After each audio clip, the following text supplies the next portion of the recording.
인류가 언젠가 지구를 떠나 저 별들로 향할 때 가장 먼저 부딪히게 될 문제는 뭘까요? 바로 거기서 뭘 먹고 살아야 하지? 하는 아주 근본적인 질문입니다. 오늘은 공상 과학 영화에나 나올 법했지만 이제는 정말 현실이 되어가고 있는 놀라운 기술, 바로 화성에서 농사 짓는 법에 대해 아주 깊숙이 한번 들어가 볼 겁니다. 자, 본격적으로 시작해보죠. 이 문제의 핵심을 정확하게 짚은 사람이 있죠. 바로 일론 머스크입니다. 그의 말처럼 우주에서 먹을 걸 만드는 건 그냥 하면 좋은 그런 옵션이 아니라 인류의 생존이 걸린 필수 과제인 셈이죠. 자, 그럼 이 엄청난 질문 앞에서 우리는 대체 어디서부터 시작해야 할까요? 이 질문이 바로 오늘 우리가 함께 떠날 탐험의 출발점입니다. 이제 왜 해야 하는가를 넘어서 어떻게 할 것인가라는 구체적인 방법으로 들어가 보겠습니다. 정말 놀랍게도요. 화성 농사의 해답은 저 멀리 붉은 행성이 아니라 바로 우리 발밑, 이 지구의 가장 혹독한 환경을 정복하는 것에서부터 시작됩니다. 여기 연대표를 한번 보시죠. 인류 농업의 역사는요, 사실상 한계를 극복해온 역사라고 할 수 있습니다. 1만 년 전에는 계절이라는 한계를 넘었고요. 1929년에는 흙이 없어도 식물을 키울 수 있다는 걸 증명했죠. 그리고 마침내 1999년 땅이라는 공간의 한계마저 뛰어넘는 수직 농장이라는 개념이 등장한 겁니다. 그러니까 수직 농장이 뭐냐면요. 아주 쉽게 말해서 식물을 위한 마천루, 즉 밭 없이 농사 짓는 방법이라고 생각하시면 됩니다. 자, 그런데 여기서 아주 중요한 딜레마가 하나 생깁니다. 수직 농장이 엄청난 생산성을 보장하는 건 맞는데 그 대가로 어마어마한 에너지를 필요로 한다는 거죠. 이게 그냥 지구만의 문제가 아닙니다. 자원이 극도로 제한된 우주 환경으로 가면 이 에너지 비용 문제는 훨씬 더 치명적인 장벽이 될 테니까요. 그러니까 핵심은 이거예요. 우리는 이미 얼어붙은 남극 대륙부터 모든 걸 태워버릴 듯한 사막까지 지구상에서 가장 혹독하다고 하는 곳에서 농사 짓는 법을 성공적으로 증명해냈다는 겁니다. 자, 이제 무대를 한번 옮겨보죠. 우리는 이제 익숙한 지구라는 경기장을 떠나서 중력도, 흙도, 공기도 모든 게 전혀 다른 우주라는 미지의 영역으로 들어섭니다. 여기서는 완전히 새로운 규칙들이 우리를 기다리고 있습니다. 우리가 마주할 첫 번째 아주 큰 장벽은요, 바로 중력입니다. 식물들은 수억 년 동안 명확하게 위와 아래가 있는 환경에서 진화해 왔는데 우주는 그걸 한순간에 없애버리거든요. 어느 쪽이 위인지 아래인지 몰라서 완전히 헷갈리는 상황 상상 한번 해보세요.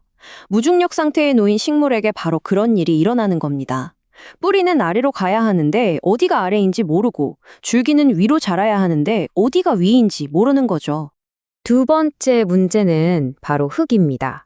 근데요, 화성이나 달에 있는 흙은 우리가 생각하는 그런 비옥한 토양이 절대 아니에요. 오히려 식물에게는 치명적인 독이나 마찬가지일 수 있습니다. 달의 흙은요, 사실 흙이라기보다는 운석이 수십억 년 동안 부딪혀서 만들어진 미세하고 날카로운 유리가루에 가깝습니다. 그 유명한 버지 올드린의 달 발자국이 그렇게 선명하게 남았던 이유도 물 한 방울 없는데도 날카로운 입자들이 벨크로처럼 서로 딱 맞물려 고정됐기 때문이에요. 자, 문제가 여기서 끝이 아닙니다. 마지막 환경적인 난관인데요. 바로 햇빛의 종류와 대기압의 부족입니다. 그러니까 설령 중력하고 토양 문제를 어떻게든 해결한다고 쳐도요, 화성의 희박한 공기와 다른 종류의 햇빛 자체가 식물이 자라는 방식을 근본적으로 바꿔버린다는 거죠. 이렇게 엄청난 문제들을 쭉 늘어놓고 보니까 정말 막막하죠? 하지만 과학자들은 아주 기발한 해결책을 내놓았습니다. 바깥 환경이 너무 혹독하다면 그냥 안쪽에 완벽한 우리만의 세상을 만들면 된다는 거죠. 이게 뭐냐면요. 쉽게 말해서 인간을 위한 거대한 유리병, 즉 테라리움 같은 겁니다. 우주라는 극한 환경에서 장기간 살아남기 위해 설계된 완벽하게 자급자족이 가능한 생명의 거품이라고 생각하시면 돼요. 이 순한 고리가 진짜 아름다운데요. 한번 보세요. 인간이 내뿜는 이산화탄소는 식물의 양분이 되고요. 심지어 인간의 배설물은 비료가 됩니다. 그리고 식물은 우리에게 다시 신선한 산소와 맛있는 식량을 제공하죠.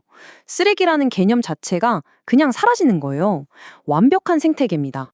이게 그냥 이론이 아니라는 증거가 있습니다. 40년. 이게 무슨 숫자인지 아세요? 데이비드 라티머라는 사람이 만들어 놓은 완전히 밀봉된 유리병 정원이 무려 40년 넘게 살아남은 시간입니다. 바깥에서 들어오는 건 오직 햇빛뿐이었죠. 닫힌 생태계가 수십 년간 스스로를 유지할 수 있다는 걸 보여준 겁니다. 지금까지는 작은 생명의 거품에 대한 이야기였죠. 하지만 인류의 꿈은 여기서 절대 멈추지 않습니다. 자, 이제 상상력의 스케일을 한번 최대로 키워보죠. 목표는 작은 온실이 아니라 행성 전체를 지구처럼 바꾸는 것, 바로 테라포밍입니다. 이건 월드하우스, 말 그대로 행성에 집을 짓는다는 개념인데요. 화성 같은 행성의 아주 넓은 지역을 거대하고 투명한 돔으로 덮어서 그 안쪽에 우리가 숨 쉴 수 있는 대기 환경을 만드는 거죠. 근데 훨씬 더 과감하고 어떻게 보면 좀 논쟁적인 아이디어도 있습니다. 바로 일론 머스크가 제안한 화성 핵폭격이에요. 말 그대로 화성의 남극과 북극에 핵무기를 터뜨려서 행성 전체를 데워버리자는 겁니다. 이게 무슨 공상 과학소설 같은 이야기로 들리시겠지만 나름의 과학적인 논리가 있습니다. 핵폭발의 열로 극지방에 얼어있는 드라이아이스를 녹여서 대기 중으로 이산화탄소를 엄청나게 뿜어내는 거예요.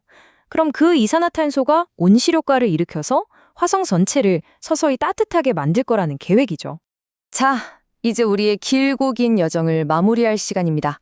지구의 작은 밭에서 시작해서 화성 전체를 뒤바꾸는 거대한 꿈까지 이 모든 이야기는 결국 하나의 질문으로 모아집니다. 결국 핵심은 이거예요.